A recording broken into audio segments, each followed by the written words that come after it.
এসেছি next part নিয়ে। তো চলো গল্পটা শুরু করা যাক। আর হ্যাঁ, গল্পটা দেখতে শুরু করার আগে লাইক, কমেন্ট, শেয়ার আর চ্যানেলটাকে সাবস্ক্রাইব করতে ভুলো না। তো চলো শুরু করা যাক। এদিকে তে বাড়ি ফিরে তেতেকে খাইয়ে ঘরে একা একটু বসেছিল। কদিন ধরেই মনের ভেতরটায় কেমন যেন একটা হচ্ছিল তের। জাঙ্কুকের মুখটা বারবার চোখের সামনে আসছিল। মনে হচ্ছিল যদি একবার দেখা হয়ে যায়। মনে মনে ভাবে জাঙ্কুকে কখনোই বলা হয়নি, হয়তো আর কখনো বলা হবেও না। গ্র্যাজুয়েশন কমপ্লিট করার পর জাঙ্কুক বিদেশ চলে যায় আর যোগাযোগ করে হয়ে ওঠেনি। এদিকে জোর জবরদস্তি করেই বাবা অন্য একটা ছেলের সাথে আমার বিয়েটা দিয়ে দেয়। তার অনেকটা মেয়ের সাথে রিলেশন ছিল। বিয়ের 2 বছর পরেই সে সুইসাইড করে। তখন তেতে আমার কোলে। সব কিছু যেন এক নিমেষের মধ্যেই হারিয়ে যায়। স্বপ্ন দেখা ছেড়েই দেওয়া হয়েছিল, কিন্তু জাঙ্কুককে দেখার পর পুরোনো স্মৃতিগুলো আবার কেমন যেন চোখের সামনে ভেসে উঠছে। পরের দিন সকালবেলা তেতেকে স্কুলের বাসে তুলে দিয়ে অফিস পৌঁছেই তে দেখে সারাটা অফিস জুড়ে কেমন একটা উৎসবের পরিবেশ। খানিকটা অবাক হয়ে যায়। তারপর অফিসে ঢুকতেই সবাই হই হই করে ওর দিকে এগিয়ে এসে বলে, হ্যাপি বার্থডে তে, many many happy Returns of the day. তে অবাক হয়ে যায়। সে তো বিশ্বাসই করতে পারছে না এতগুলো বছর পর কেউ আবার ওর জন্মদিন পালন করছে। সকালে অফিসে আসার আগে অবশ্য মা পায়েস বানিয়ে খাইয়েছিল, ব্যাস ওইটুকুই। এছাড়া এই কয়েক বছরে অন্য কেউ কিছু করেনি তার জন্য।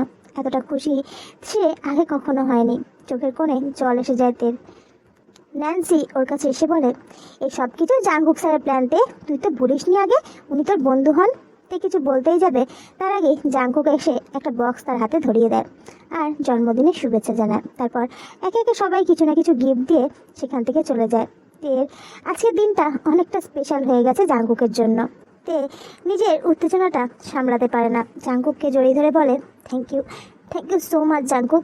আমার সেই কলেজের দিনগুলোর কথা আবার মনে পড়ে যাচ্ছে। ঠিক সেই সময় জিমিন অফিসে এসে দেখে পুরো অফিসে আজকে অন্যরকম পরিবেশ। সারাটা অফিস জুড়ে বেলুন দিয়ে সাজানো। তারপর সামনে আসতেই দেখে তে জাঙ্কুককে জড়িয়ে ধরে আছে। হাততালি দিতে দিতে সে বলে, বাহ বাহ, খুব ভালো জাঙ্কুক, খুব ভালো। অফিসে একটা সামান্য কর্মচারীর জন্মদিন সেলিব্রেট করছো, আর এদিকে তোমার উডবি ওয়াইফের জন্য তোমার কোনো সময়ই নেই। তে তাড়াতাড়ি জাঙ্কুককে ছেড়ে দিয়ে একটা সাইডে গিয়ে দাঁড়ায়। তারপর জিমিনের দিকে এগিয়ে এসে বলে, আপনি যেটা ভাবছেন তেমনটা নয় আসলে। তে কথাটা শেষ হওয়ার আগেই জিমিন ওর গালে ঠাস করে একটা চড় মারে। তারপর চিৎকার করে বলে ওঠে, জাস্ট শাট আপ, তোমার সাহস কি করে হয়? জিমিনের এমন আচরণে জাঙ্কুক প্রচণ্ড রেগে যায়। তারপরে জিমিনের দিকে এগিয়ে এসে বলে, তোমার সাহস কি করে হয় তের সাথে এমন ব্যবহার করার? তুমি জানো কি ও? তুমি এখনই ওর কাছে ক্ষমা চাইবে জিমিন। ও যেই হোক না কেন, জিমিন কখনো কারোর কাছে ক্ষমা চায় না, তারপর সামান্য 2 টাকার কর্মচারীর কাছে তো কখনোই না। জিমিনের মুখে তের নামে এরকম বাজে কথা শুনে জাঙ্কুক প্রচণ্ড রেগে যায় আর জিমিনের গালে ঠাস করে একটা চড় মারতেই যাবে, তখনই তে ওর হাতটা ধরে ফেলে। জিমিন নিজের গালে হাত দিয়ে আছে, ভেবেছে হয়তো জাঙ্কুককে মারবে। তারপর তের দিকে পটমট করে তাকিয়ে থাকে জিমিন। জাঙ্কুকের দিকে তাকিয়ে বলে, এই মেয়েটার জন্য তুমি আমাকে চড় মারতে চেয়েছিলে? ওকে ফাইন, এবার দেখো এই জিমিন কি করতে পারে। জিমিন যাওয়ার পরেই জাঙ্কুক এসে হাত দুটো ধরে তের কাছে ক্ষমা চায়। তে বুঝতে পারে জিমিন একটু অন্যরকম, একগুঁয়ে, তাই ওর কথায় বা ব্যবহারে তে কিছুই মনে করেনি। কিন্তু জাঙ্কুকের কেমন যেন একটা চিন্তা হতে লাগলো, জিমিনকে চড় মারতে যাওয়াটা কি আদৌ তার ঠিক হয়েছিল? না জানি আবার কি করে বসে। জিমিন চলে যাওয়ার পরে তে আর কোনো কথা বলে না, সোজা নিজের কেবিনে চলে যায়। জাঙ্কুক অবশ্য যাওয়ার সময় তেকে একবার ওর কেবিনে আসতে বলে। কিছুক্ষণ পর তে জাঙ্কুকের কেবিনের দিকে যায়। গিয়ে দেখে জাঙ্কুক একটা ফাইল মনোযোগ সহকারে পড়ছে।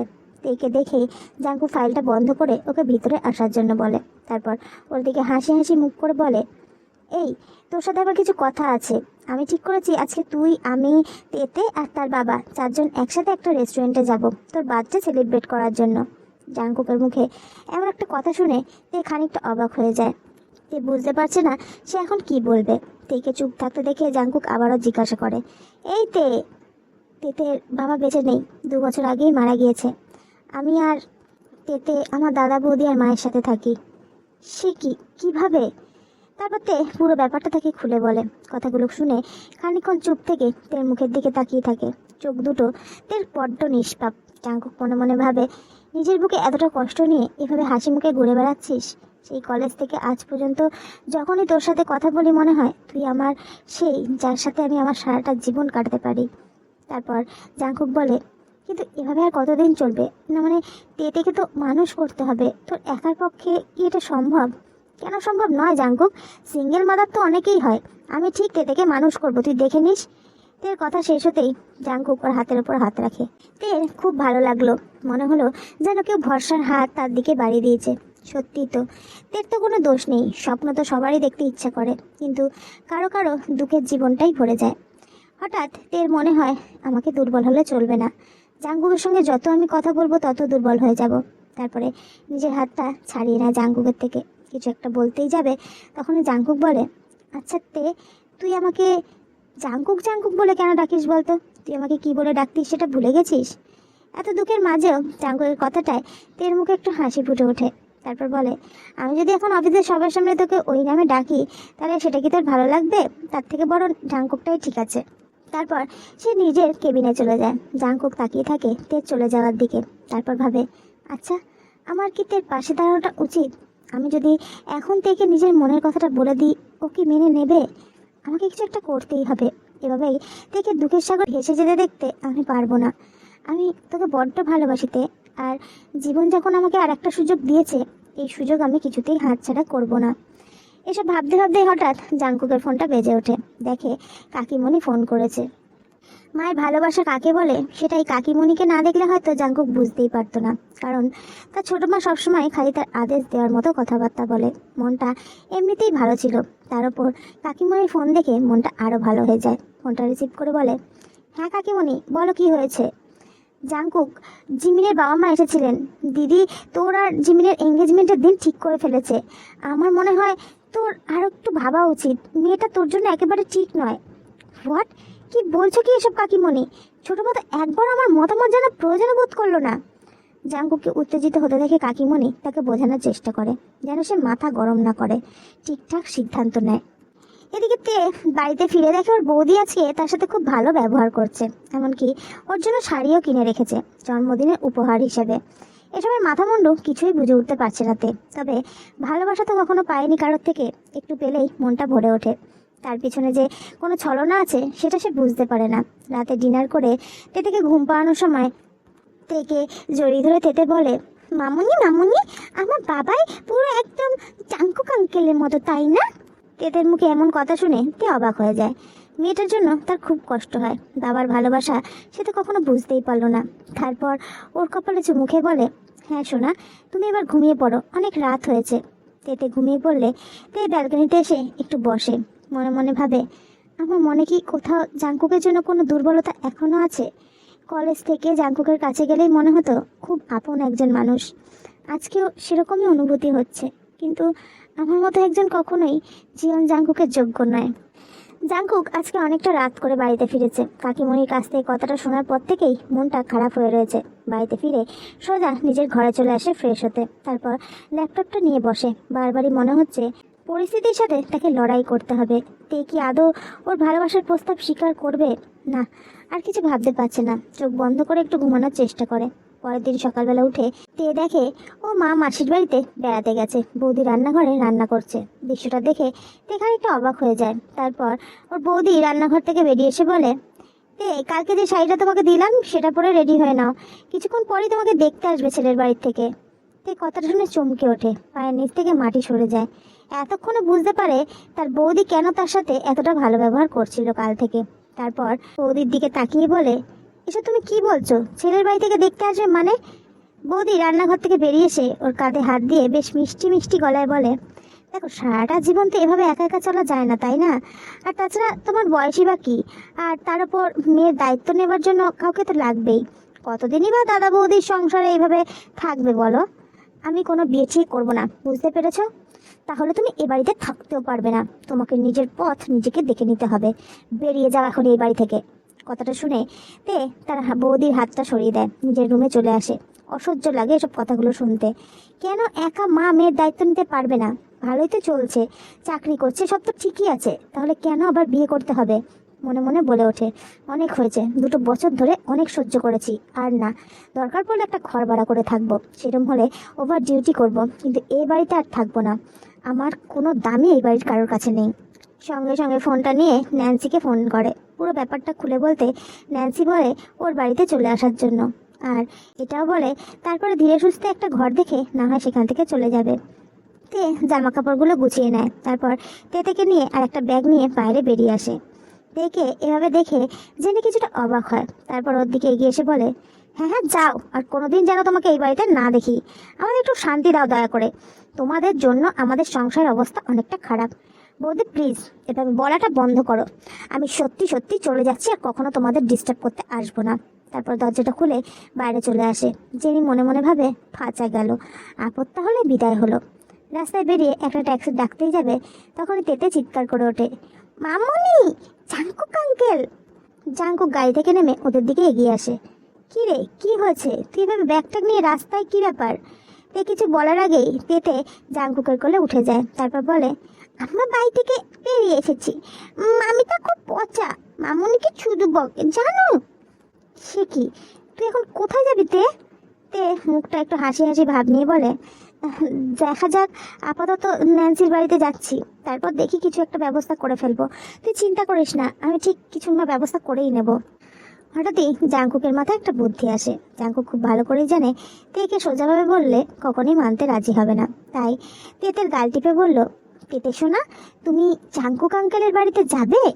কথাটা শুনে তেতে হাত তালি দিতে লাগলো। তারপরে জাঙ্কুকের কোল থেকে নেমে লাফাতে লাফাতে তেকে বলল, কি মজা মামুনি, আমরা জাঙ্কুক আঙ্কেলের বাড়িতে যাবো।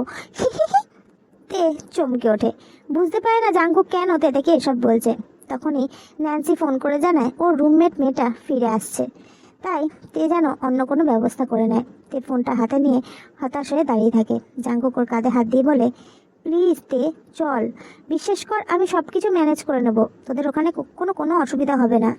কিন্তু জাঙ্কুক, ঠিক আছে, তুই না হয় কটা দিন থেকে একটা ভালো ঘর নিয়ে চলে যাস। তে আর কিছু বলে না। আসলে ভাবতেই অবাক লাগে, নিজের মানুষগুলোই যখন এতটা খারাপ হয়ে যায়, তখন আশেপাশের মানুষের থেকে সে কী বা আশা করতে পারে। কেবলমাত্র তার মায়ের কথাতেই সে এখানে ছিল, তবে প্রত্যেকেই তো সহ্যের একটা মাত্রা থাকে।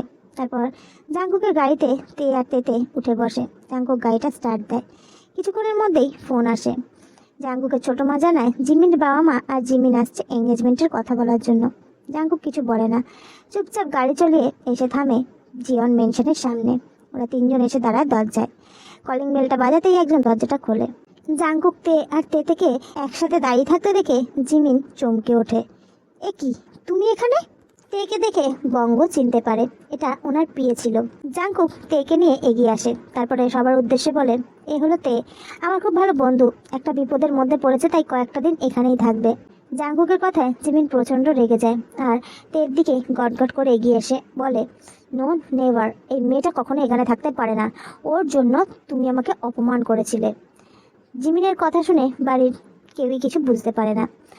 এর মনে হচ্ছে এক দৌড়েই বাড়ি থেকে বেরিয়ে যাওয়ার জন্য, কিন্তু জাঙ্কুকের কথায় এখানে এসে দাঁড়িয়ে আছে। তারপর জাঙ্কুক জিমিনের দিকে তাকিয়ে বলে, তুমি যেরকম ব্যবহার করেছিলে ওটা তার প্রাপ্য ছিল।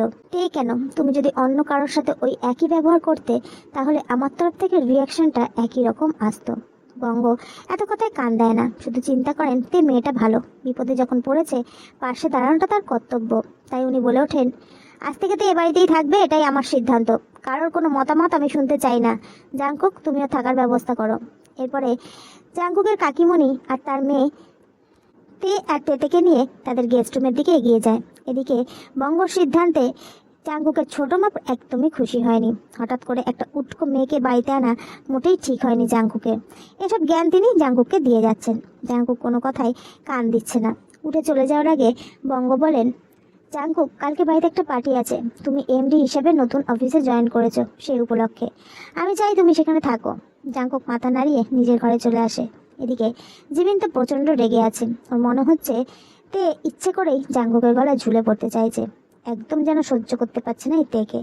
মনে মনে ভাবে, এই মেয়েটার জন্য আমাদের এঙ্গেজমেন্টের আলোচনাটাই ভেস্তে গেল। এদিকে জাঙ্কুকের কাকিমণি আর তার মেয়ের তেকে অনেক ভালো লাগে। কাকিমণি তের মাথায় হাত বুলিয়ে বলে, কোনো চিন্তা করিস না, সব ঠিক হয়ে যাবে, আর আমাদের নিজের মনে করবি। ইস, তুই বলে ফেললাম, কিছু মনে করিস না যেন। তে তুই হাত দিয়ে কাকিমণির হাতটা ধরে, তারপরে হাসি মুখে বলে ওঠে, তুমি আমাকে তুই করেই বলো, শুনতে ভালো লাগছে কাকিমণি।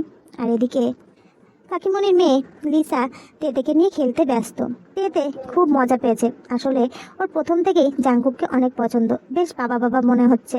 এত আনন্দ পেয়েছে যে তের কাছে আসার নামগন্ধও নিচ্ছে না। লিসা তেকে নিয়ে সেখান থেকে চলে যায়। তে আটকায় না, ভাবে মেয়েটা একটু আনন্দ পেয়েছে, একটু আনন্দ না হয় করেই নিক। তে ফ্রেশ হয়ে এসে একটা হালকা সালোয়ার পরে মনে মনে ভাবে বৌদি সবসময় আজে বাজে কথা বলে। বাড়ি থেকে বেরিয়ে এসে আমি কোনো ভুল করিনি। আমি জানি হয়তো মা একটু কষ্ট পাবে, কিন্তু ওখানে আর থাকতে ইচ্ছা করছিল না। তবে এখানেই বা কদিন থাকতে পারবো, আর এখানে থাকাটাও ঠিক দেখায় না। এসবই ভাবছিল, হঠাৎ কে যেন পেছন থেকে এসে ওর চোখটা চেপে ধরে। তে বুঝতে অসুবিধা হয় না এটা জাংকুক ছাড়া আর কেউ না, তাই জোর গলায় বলে, জাংকুক ছাড় ছাড় বলছি, এটা তুই ছাড়া কেউ না, আমি খুব ভালো করে জানি। তে হাত দুটো সরানোর চেষ্টা করে কিন্তু পারে না। তারপর জাংকুক হাসি মুখে বলে, আগে তুই আমাকে কুকি বলে ডাকবি, তারপরেই ছাড়বো। তে বেশ ভালো লাগে। জাংকুক একদমই বদলায়নি, সেই আগের মতো রয়েছে। আগে যেমন কলেজের সময় ওর পেছনে লাগতো, বদমাইশি করতো, ঠিক তেমন স্বভাবটা রয়ে গেছে। তবে একটু দায়িত্ববান হয়ে গেছে, একটু উড়ু উড়ু মন ছিল, তবে এখন অনেক ধীরস্থির। তারপর বলে, আচ্ছা কুকি ছাড় এবার। এরপর জাংকুক তের চোখ থেকে হাতটা সরিয়ে নেয়। তারপর জাংকুক তের দিকে কিছুক্ষণ তাকিয়ে থাকে। জাংকুক হঠাৎ করে তের হাতটা ধরে ওর হাতে একটা ফ্রেন্ডশিপ ব্যান্ড পরিয়ে দেয়। তে অবাক হয়ে যায়, চোখ দুটো ছলছল করে ওঠে। এত বছর আগেকার একটা জিনিস সে এখনও যত্ন করে রেখে দিয়েছে, এটা সে ভাবতেই পারছে না। জাংকুক বুঝতে পারে তের চোখের জল আসার কারণ। হাত দিয়ে চোখের জলটা মুছিয়ে দিয়ে বলে, কাঁদিস না তে, তোর চোখের জল আমি আগেও সহ্য করতে পারতাম না, আর আজও পারি না। জাংকুকের কথায় তে একটু হাসে।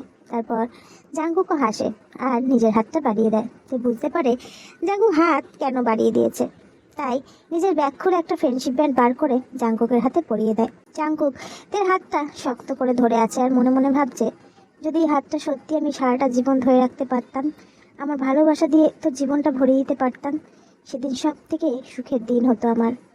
জাংকুককে এভাবে চুপচাপ তাকিয়ে থাকতে দেখে তে একটা চিমটি কেটে বলে, উফ কুকি, এভাবে কি দেখছিস বলতো? একটা কথা বল, তুই কি জিমিনকে মন থেকে বিয়ে করতে চাস? জানি না রেতে, বাড়ির সবাই চায় তাই আমি ওকে বিয়েটা করছি, তবে কাকিমণি একদমই চায় না। আর আমি না বলার কোনো কারণও খুঁজে পাচ্ছি না। জিমিন যথেষ্ট স্মার্ট, শিক্ষিত, সুন্দরী আর এই বাড়ির উপযুক্ত, কিন্তু বলে মনে মনে বলে, আমার মনটা যে কেবল তোর কাছেই পড়ে আছে। জিমিন কেন, কাউকে বিয়ে করলেই আমি সুখী হতে পারবো না। আচ্ছা সেসব তো বুঝলাম, কিন্তু তোর কি জিমিনকে পছন্দ? জাংকুক একটু হেসে নেয়। তারপর সামনে রাখার সোফার গিয়ে বসে।